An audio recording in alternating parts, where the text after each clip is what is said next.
Bapak dan Ibu sekalian, Pak Dr. Romi adalah tenaga fungsional perencana pada Ditjen Guru dan Tenaga Pendidikan Kemendikbud RI.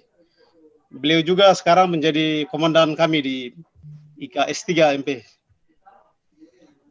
Bapak Ibu sekalian, kalau kita bicara tentang COVID-19 dan juga penyelenggaraan pendidikan, tentu ada dua sisi, yaitu sisi resiko di satu sisi dan juga kesempatan, risk and opportunity. Nah, tentu resiko harus dikelola dan bagaimana menangkap kesempatan yang ada. Saya kasih kesempatan kepada Pak Dr. Romi untuk mengupas materinya tentang manajemen resiko dalam bidang pendidikan di masa COVID-19 dan new normal. Silakan Pak Romi. Ya, terima kasih Pak Fredrik sebagai moderator. Yang saya hormati Prof. Marsigit, yang saya hormati Prof. Suyanto, ini adalah dirjen saya pada masa 2005, dari 2005 jadi dirjen Dikdasmen, terus berubah jadi Mendikdasmen, terakhir tahun 2015. Prof. Sugiono, suhu saya, pembimbing saya dahulu waktu disertasi, menyusun disertasi dan penelitian. Terima kasih Prof. telah membimbing saya dengan baik. Dan Pak Asep Sukendar, ini teman saya yang telah berpartisipasi dalam menyumbangkan nanti ide-idenya dalam konsep mungkin pengalaman terbaik kepala sekolah di sekolah presiden. Ini saya mau share ini. Baik, Bapak Ibu sekalian, untuk singkat waktu, Assalamualaikum warahmatullahi wabarakatuh. Salam sejahtera untuk kita semua. Bapak dan Ibu sekalian, ini saya dikasih materi, saya mungkin tidak terlalu panjang menyampaikan karena kita lebih banyak mungkin nanti diskusi dengan Pak Prof. Suyanto dan Prof. Sugiono, mungkin, dan saya dan atau Pak Asep. Ini cepat saja, ini risk management dalam bidang pendidikan di masa pandemi COVID-19 serta new normal. Ini manajemen risiko, saya pikir ini sudah kita lewati saja. Ini adalah teori-teori manajemen risiko yang sudah kita ketahui, mungkin Bapak-Bapak dan Ibu ketahui. Nanti ini bisa kita sampaikan, misalkan manajemen risiko suatu proses identifikasi, pengukuran, kontrol, dan sebagainya. Ini nanti saya masuk ke teknis saja untuk manajemen risiko. Nah, ini secara makna adalah manajemen risiko memetakan, mengidentifikasi, mengetakan kontrol potensi masalah yang akan terjadi di suatu organisasi. Jadi, manajemen risiko itu adalah meminimalisir risiko yang terjadi dalam sebuah organisasi, merupakan salah satu tujuan organisasi. Jadi memetakan dari awal resiko-resiko yang akan terjadi baik di sebuah organisasi maupun perusahaan akan menghasilkan organisasi yang efektif dan efisien, kan, baik dari sisi pengelolaan administrasi, keuangan, ataupun SDM. Nah, ini tujuan dari risk management ini untuk meningkatkan kapabilitas dan kapasitas. Saya pikir ini juga kita lewati saja, nanti juga bisa di-share materi saya. Ini prosesnya demikian, ini mengidentifikasi bentuk-bentuk risiko segala macam, menganalisis setiap risiko, dan ini melaksanakan alternatif risiko yang dipilih, ini penting, dan nanti juga mengevaluasi kenapa risiko itu terjadi tidak sesuai dengan rencana yang diharapkan. Nah, ini manajemen risiko di masa pandemi, Bapak dan Ibu sekalian, bahwa pada kenyataannya memang kita terus terang saja pada bidang pendidikan kita ini sebenarnya walaupun di bidang-bidang lain pun kita terlalu memang saya melihat bahwa kejadian pandemi COVID-19 ini itu dari tahun 2019 di bulan November, nanti itu di Wuhan, itu memang ternyata pada saatnya itu terus akhirnya ke tempat ke negara kita. Nah, itu saya sampai juga mengetahui bahwa di pertengahan bulan Maret itu minggu pertama itu langsung kita semuanya seolah-olah harus dikerjakan di rumah. Jadi itu belum dinyatakan pandemi, tapi sudah dinyatakan pandemi. Jadi semua aktivitas harus di rumah. Nah, ini juga sebenarnya kondisi ini semuanya adalah serba mendadak semua, baik di bidang pendidikan, bidang sosial atau bidang kesehatan, apalagi di bidang kesehatan yang memang sekarang itu agak repot. Jadi pada masa-masa itu di awal-awal Maret semuanya apapun itu kita tercurahkan kepada yang namanya COVID-19.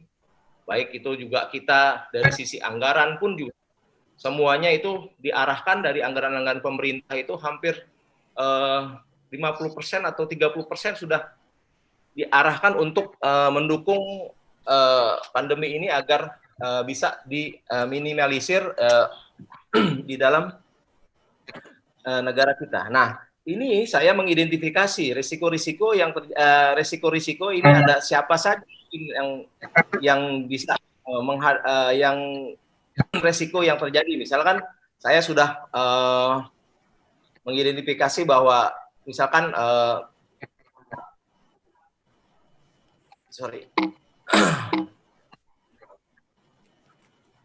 ini Kemdikbud yang pertama, Kemdikbud hanya memberikan fasilitas kebijakan, memberi layanan pembelajaran secara elektronik atau program pembelajaran di TPRI atau dengan rumah belajarnya, dan beberapa program pendukung pembelajaran di masa pandemi juga Kemdikbud juga sudah menyediakan pedoman-pedoman dan panduan-panduan pembelajaran untuk masa pembelajaran di pandemi COVID-19. Nah, ini Dinas Pendidikan pun juga hampir sama, saya identifikasi itu nanti itu fasilitas kebijakan, administrasi, akademik, dan administrasi secara keseluruhan. Nah, ini sekolah menjalankan pelaksanaan proses belajar mengajar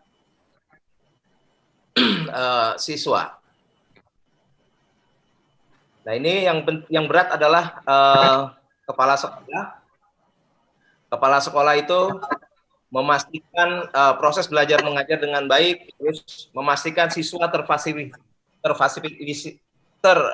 terfasilitasi dalam proses belajar mengajar dengan baik. Ini maaf, ini saya inikan dulu.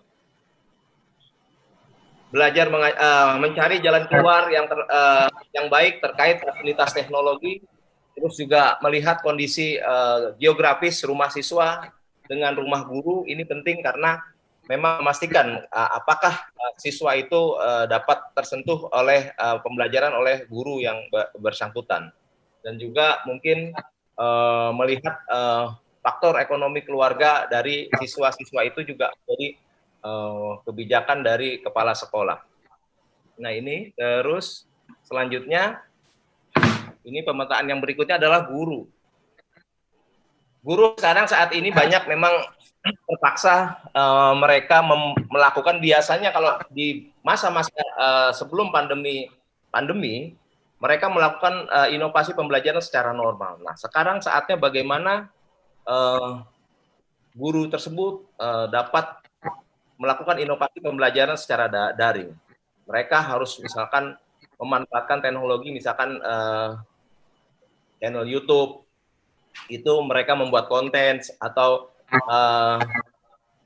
pelajaran Google Classroom, itu ada beberapa tahapan. Mungkin yang baru misalkan mereka harus berbicara di depan kamera untuk nanti mengupload di channelnya guru tersebut, karena terkait dengan mungkin pembelajaran sesuai dengan mapel yang mereka ajarkan. Nah, ini juga bahwa letak geografis rumah siswa ini juga menjadi masalah-masalah yang memang dihadapi oleh guru, karena saat ini banyak juga selama pandemi tidak murni dilakukan pembelajaran secara daring, tapi juga ada yang namanya guru kunjung. Nah, guru kunjung itu mereka menginisiasi bahwa rumah-rumah dekat yang siswa yang dekat-dekat itu didatangi dan nanti janjian, mungkin seminggu sekali atau 2 kali ketemu, janjian mereka membuat kelompok belajar yang dibimbing oleh guru kunjung tersebut, jadi guru yang bersangkutan. Nah, karena itu, memang karena kondisinya adalah demikian, itu karena kondisi ekonomi orang tua yang tidak memungkinkan misalkan memiliki teknologi seperti HP atau smartphone lain, ataupun apalagi jaringan. Nah, ini kondisinya yang tadi Prof. Yanto katakan bahwa memang tidak semuanya fasilitas-fasilitas teknologi itu, baik listrik, apalagi internet, itu tidak dimiliki oleh seluruh daerah yang ada di Indonesia. Jangankan kita melihat lebih jauh, misalkan jangankan bicara kita ke Indonesia Timur ataupun ke Indonesia Tengah, misalkan Kalimantan gitu atau Sulawesi, di Jawa pun ada beberapa daerah yang memang tidak tentu dengan teknologi. Nah, ini menjadi masalah pada pembelajaran di masa pandemi ini, karena memang menyulitkan, juga bukan memberatkan, jadi membebani guru untuk menjadi guru kunjung. Nah, ini siswa kemampuan menguasai teknologi informasi, hampir rata-rata siswa di Indonesia itu secara merata, apalagi tinggal di daerah perkotaan, tapi sekarang sudah mungkin era-eranya juga memang siswa menguasai banyak teknologi informasi melalui gadget, karena saya lihat beberapa siswa pun juga banyak misalkan terlibat dalam kegiatan belajar, kegiatan daring sebelumnya memang sudah melakukan kegiatan dengan gadget, informasi-informasi itu dapat dilakukan oleh siswa. Nah, peta yang berikutnya adalah ini orang tua. Ini adalah kekhawatiran yang memang sebenarnya panduan-panduan kalau pembelajaran untuk guru, untuk siswa, mungkin untuk sekolah sudah ada. Tapi memang panduan untuk pembimbingan orang tua itu ini belum ada. Ini sebenarnya pada saatnya kegiatan-kegiatan pembelajaran yang ada di sekolah itu memang sangat tergantung kepada pendampingan orang tuanya. Jadi saya dalam mengidentifikasi mendampingi anak selama learning from home, school from home. Jadi kendalanya adalah kompetensi orang tua itu berbeda-beda. Jadi mohon maaf misalkan itu ada orang tua misalkan yang di daerah pesisir atau daerah pegunungan atau manapun, misalkan contohnya mereka memang tidak bersekolah. Nah, lulusan-lulusan seperti ini, kompetensi-kompetensi ini yang menjadi masalah pada saat pendampingan anak belajar di rumah. Apalagi dengan misalkan kemampuan ekonomi yang terbatas. Ini juga sangat menjadi kendala pada saat masa pandemi ini. Nah, ini juga orang tua pun juga kemampuan teknologi yang terbatas ini tidak bisa menjalankan kegiatan pembelajaran di rumah, atau apalagi dengan keterbatasan teknologi ini, karena memang kalau bicara pemerataan teknologi seharusnya kita di Indonesia kalau bicara misalkan pembelajaran jarak jauh ya memang harus ada pemerataan teknologi saja. Nah, ini pihak swasta yang kita identifikasi, pihak swasta ada Google Indonesia, ada Kelas Pintar, ada Microsoft, ada Kuiper, Ruang Guru, Sekolahmu, dan Jenius. Nah, ini juga pihak-pihak swasta yang memang menyediakan platform-platform untuk pembelajaran daring. Nah, ini tadi saya sudah sudah sebutkan sebelumnya, saya sudah paparkan bahwa ini adalah circle jadinya ini lingkaran pembelajaran pada masa pandemi. Ini ada pertama sekolah, kepala sekolah, guru, orang tua. Nah, ini adalah tujuannya yang sama-sama kita adalah bahwa semuanya bertumbuh kepada standar kompetensi lulusan siswa yang baik. Jadi semua nanti tujuan Merdeka Belajar pun itu arahnya adalah menciptakan siswa yang memang berprestasi ataupun berkompetensi yang baik. Jadi Kemdikbud, Dinas Pendidikan, pengawas sekolah atau pihak swasta atau masyarakat atau organisasi profesi ini di luar dari lingkaran dari pembelajaran di masa pandemi ini. Nah, makanya diharapkan nanti itu siswa itu nanti karena tertumpunya semuanya, jadi bukannya output misalkan guru misalkan sudah membelajarkan guru sudah melakukan pembelajaran kepada siswa di kelas 4 jumlahnya sekian. Nah, ini sekarang tidak lagi diukur outputnya, tapi diukur bagaimana nanti impact-nya, bagaimana keluarannya, outcome-nya yang diukur untuk saat ini adalah siswanya. Apakah misalkan siswanya itu mengalami perubahan, misalkan pada pembelajaran matematika dasar, misalkan di kelas bawah SD, tadinya misalkan tidak bisa berhitung, setelah misalkan gurunya melakukan pembelajaran itu, dia bisa berhitung matematika dasar, segala macam. Nah, itu nanti adalah ukuran-ukurannya nanti yang bisa diukur adalah di asesmen gurunya dan siswanya juga. Dan itulah misalkan hakikatnya pembelajaran yang saat ini yang kita kenal sebagai Merdeka Belajar Guru, Merdeka Belajar Sekolah, ataupun juga organisasi yang penggeraknya juga demikian. Itu arahnya semuanya adalah untuk meningkatkan kompetensi siswa yang baik. Nah, ini saya bicara dengan new normal, Pak. Saya kutip ada beberapa. Jadi definisi new normal ini dari tim gugus tugas perubahan perilaku untuk tetap menjalankan aktivitas normal, namun ditambah dengan penerapan protokol kesehatan guna mencegah terjadinya penularan COVID-19. Ini definisinya, Pak, new normal di pendidikan nanti kita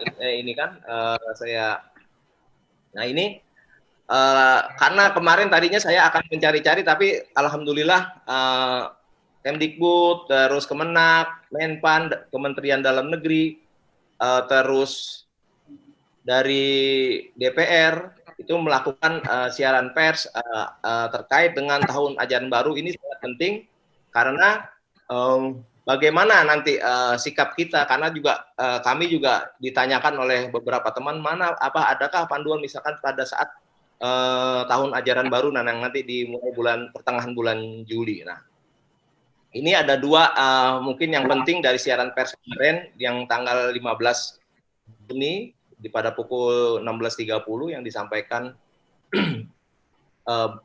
bersama-sama. Itu yaitu panduan penyelenggaraan pembelajaran pada tahun ajaran dan tahun akademik baru di masa pandemi, satuan pendidikan di zona kuning, oranye, dan dilarang melakukan pembelajaran tatap muka, dan panduan pembelajaran tatap muka pada zona hijau. Nah, ini Bapak-Bapak ya, kita mungkin bisa apakah nanti ini zona hijau ini memang ada pengertiannya bahwa zona hijau disematkan pada wilayah yang tidak memiliki kasus terkonfirmasi corona, jadi zero. Nah, ini zona kuning, wilayah yang memiliki beberapa kasus penularan lokal, namun tanpa penularan kelompok atau komunitas. Jadi ini masih toleransi, tapi tetap nanti pada akhirnya tidak boleh menyelenggarakan pendidikan. Jadi zona oranye juga, satu zona oranye diberikan pada kota atau wilayah yang berdekatan dengan zona merah. Nah, ini juga sudah tidak bisa menyelenggarakan kegiatan. Nah, ada lagi zona merah. Zona merah itu penularan virus corona yang sudah tidak terkendali, jadi banyak sekali. Nah, ini pola pembelajaran yang dilakukan pendidikan menengah di tahun ajaran ini. Di tahun ajaran 2020-2021, tahun ajaran tetap dimulai pada bulan Juli. Jadi pembelajaran di zona merah, oranye, dan kuning, untuk daerah-daerah yang kuning dan merah dilarang melakukan pembelajaran tatap muka di satuan pendidikan pada zona-zona tersebut tetap melanjutkan pembelajaran dari rumah. Jadi ini ada 90% peserta didik dari 429 kabupaten. Nah, ini kalau melihat misalkan yang peserta didik yang ada di zona hijau itu hanya 6%. Ini sangat memprihatinkan sekali. Nah, ini juga tetap saja Bapak dan Ibu, walaupun misalkan proses pembelajaran yang dilakukan di pada zona hijau, karena memang ini juga adalah resiko, Pak. Jadi ini juga masih masuk dalam manajemen risiko tatap muka peserta didik, tapi tetap adalah kuncinya di orang tua. Misalkan kabupaten dalam zona hijau itu sudah oke, misalkan kebijakan, terus Pemda juga Kanwil, Kemenak ataupun Dinas Pendidikan sudah oke, terus satuan pendidikan memenuhi semua daftar periksa dan siap melakukan pembelajaran tatap muka. Nah, kuncinya semuanya adalah di orang tua. Kalau misalkan orang tua tidak tidak menyetujui anaknya untuk bersekolah, maka itu tidak bisa dipaksakan, berarti batal untuk melakukan kegiatan tatap muka. Nah, ini tahun pembelajaran tatap muka satuan pendidikan di zona hijau. Ini saya pikir di bulan pertama di bulan Juli, Pak, di bulan kedua sistemnya ini namanya kayak shift gitu. Jadi bulan 1 ada, bulan 2 di 0, bulan 3 ada, terus bulan 4 0. Ini ada pengaturan-pengaturan yang dilakukan oleh pemerintah. Demikian mungkin yang dapat saya sampaikan, Bapak dan Ibu sekalian. Mudah-mudahan bisa memberikan inspirasi ataupun manfaat untuk Bapak dan Ibu sekalian. Jadi tapi pada intinya bahwa kondisi ini, kalau misalnya secara pendapat saya pribadi bahwa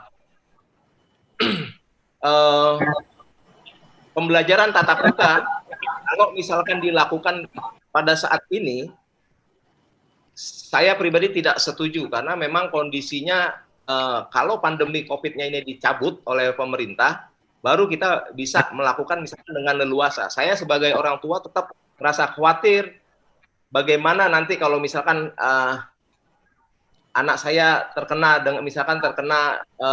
virus corona. Nah, ini adalah kekhawatiran yang memang di benak orang tua. Jangankan itu, saya pun juga memutuskan bahwa saya lebih banyak work from home daripada mungkin di kantor. Nah, itu hal-hal yang memang mungkin dapat saya sampaikan. Demikian, lebih kurangnya mohon maaf. Assalamualaikum warahmatullahi wabarakatuh. Waalaikumsalam. Salam.